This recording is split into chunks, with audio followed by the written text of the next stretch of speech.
Okay, what you see here is my Kenwood TR-7930 mobile 2-meter transceiver from about 1984. And what we're going to do today is check on the battery inside of this. All of these radios are microprocessor controlled and have memory and thus have a backup battery in there. I believe it is a soldered in equivalent of a CR2032. So this is a radio that I purchased from a Hamfest, and I don't know what the battery is like inside. Hopefully it's not exploded, so we will see. The radio does work, so I don't think if it is exploded it's bad, but we will see. So we're going to take the cover off, look inside, and then replace the battery. Now, I do have a replacement battery. Normally I would use a CR2032 with a holder that you latch it into and that has leads on it. That way you don't have to worry about, placement on the circuit board or anything like that. But I have one of these batteries, which is a 1/3 AA, I'm sorry, 2/3 AA battery, like they use in the Macintoshes as a backup battery, but this one also has a lead on it. It's from a defective smoke detector, and they use lithium batteries now for 10-year life. But we're going to start working on getting the cover off and then see what we get. Well, I took out the top 4 screws and we'll see what happens. I think this is how it comes apart. Okay.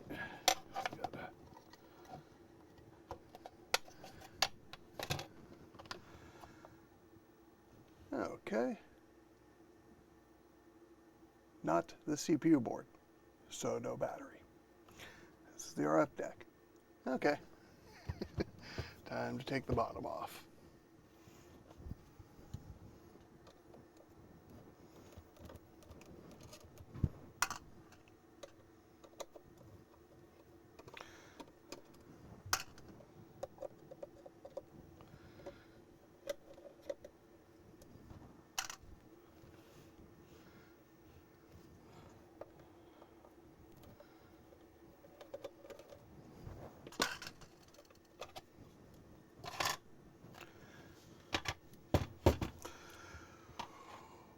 Well, someone has already been in here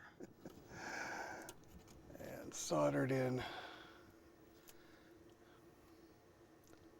a AAA. Well, that needs to be removed, and it does look like there's a little corrosion that I will have to see about. So, let's get on that.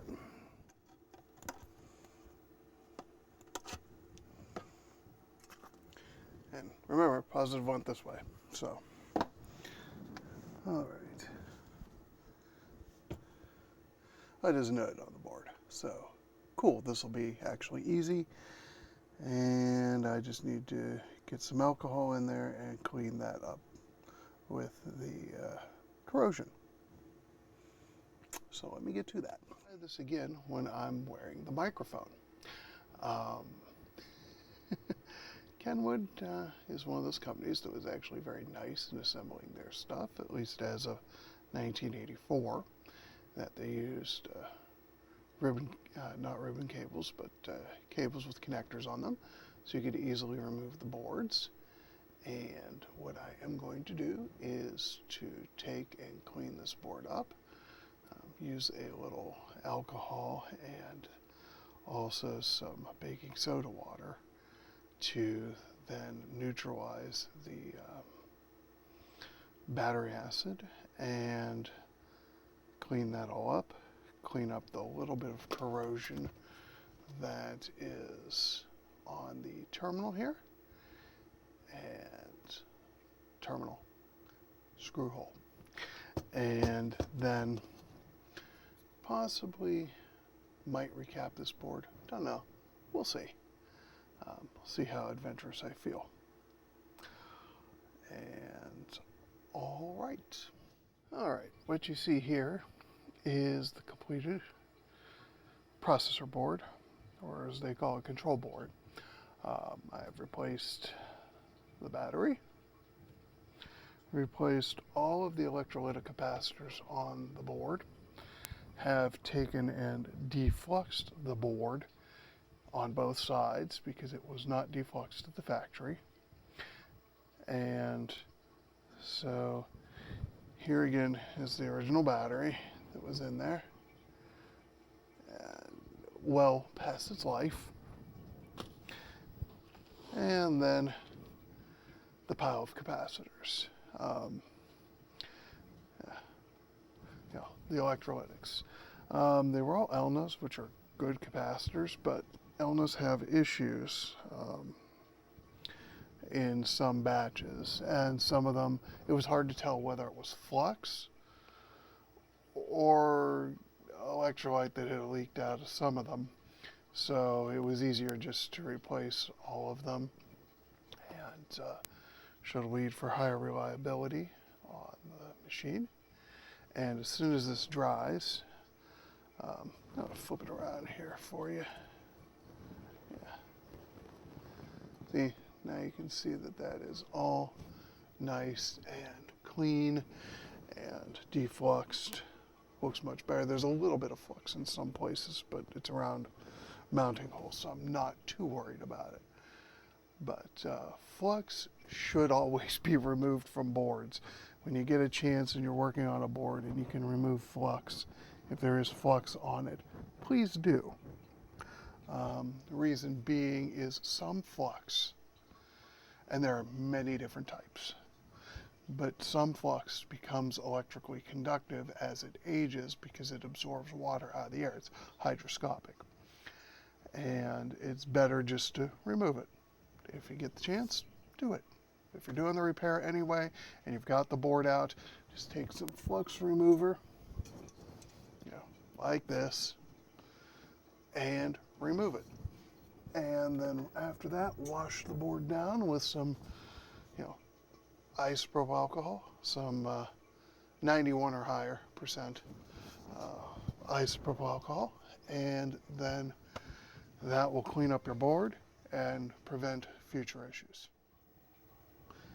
Once the board dries, I'm going to give it about an hour to dry, and then I'm going to remount it and then get some foam mounting tape to mount the battery to the side of the case so that it does not flop around and does not break the leads.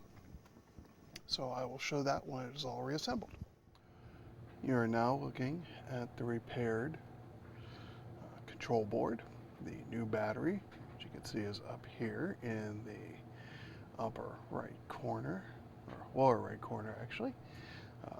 It's stuck to the wall with some double-sided foam tape, 3M of course, only the best.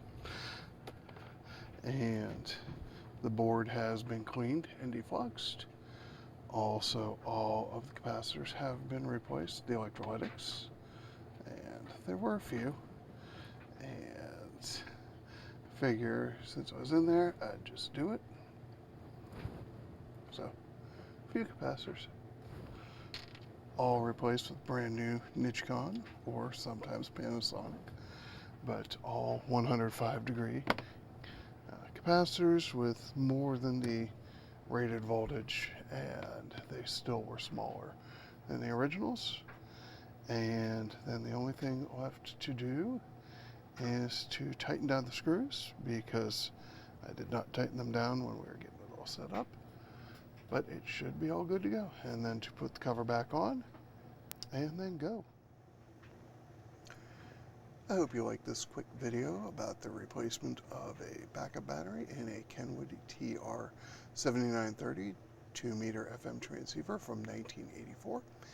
If you did, please like the video and subscribe to my channel. Also, please consider supporting me on Patreon. Thanks for all the support and have a great day.